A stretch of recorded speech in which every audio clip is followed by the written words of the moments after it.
जलबंदी बहु परिवार 4 दिन लगाण वर्षा फल बेलपड़ा अंचल बन्या परिस्थिति सृष्टि होइछि।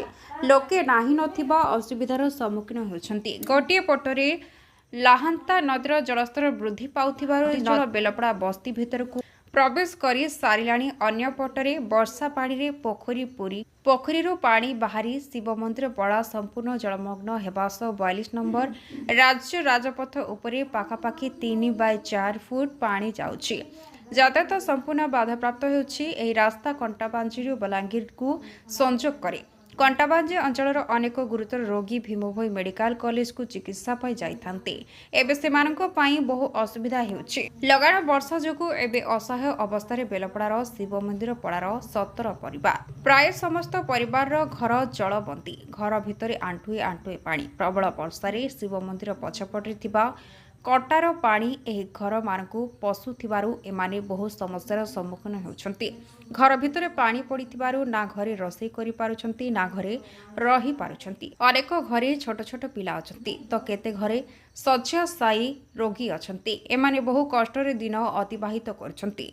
कौशल संग्रामी जीतू नायक उक्तपड़ा को जाई लोकंक समस्या को देखि प्रशासनिक अधिकारी आलोचना करी एमानक थैथान पाई अनुरोध करथिले। बेलपड़ार जीतू नायकंक रिपोर्ट कौशल टाइम्स।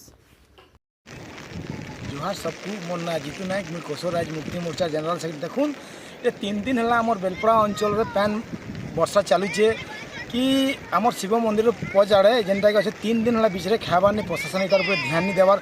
प्रशासन के मैंने बारंबार जनाले भी प्रशासन हाँ जो बोलते केते बेले भी नहीं आबार। देखुन छुआ छुआ छोट छुआ मैंने भी अच्छन कि माँ मैंने भी अच्छे गोटे केतेटा लोग रोगी भी अच्छे बेड रे पड़ीछन ताकू देखले निरीह लगसी। तार ऊपर प्रशासन ध्यान देवार कथा कि बेलपड़ार जितकी भी समाज सेवी मैंने तार ऊपर ध्यान देवार कथा क्या करी बोले।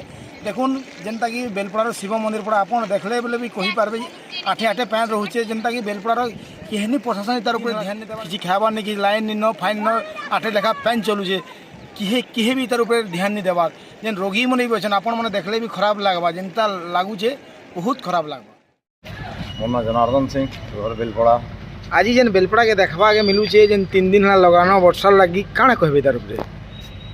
इटा तो देखुछन बेलपड़ा वर्तमान जलबंदी अवस्था रे अच्छे आरो प्रकृति तो जहाँ तांडव होचे ठीक अच्छे किंतु आमर मनीषकृत किसी भी व्यवस्थार अवहेला लगे तार माने भयंकर माने ये सब अवस्था हेबार पड़ुचे। कारण काना आमे सब बेले प्रशासन वाले के जनाई आसु आज दीर्घ ताने 5-7 वर्ष है समस्त को कहूँ जे ये जगार ड्रेनेज सिस्टम टे बड़टा हेबार कथा आउ तापर नहीं जेनटा भी आमर होम पाइप रु पानी जाऊे से बड़ बड़ होम पाइप मैंने दरकार जेहेतु बहुत दूर 3 किलोमीटर ऊपर पानी होचे आउ इथिरे छुटिया मुटिया काम नहीं दिए बोली कहूँ। आज देखुन गाँ वाले अवस्था दक्षिण रे लात नदीर माने जल तांडव उत्तर रे आमर ये 3 किलोमीटर पहाड़ पर्वत रु पानी होचे पश्चिम साइड रे जोर अच्छे साइड रे तक बंध अच्छे कोटा मैंने टप टप कलाना लोक मैंने बहुत माने बेहाल अवस्था रे अछन। माने शासन प्रशासन वाले बढ़िया हिसाब से ध्यान रहबार कथा। आर जदि चाहते आमर उपमुख्यमंत्री साहेब ताको निर्वाचन मंडली है इटा से विशेषता माने ध्यान देवार कथा आमे ताको अनुरोध करूँ।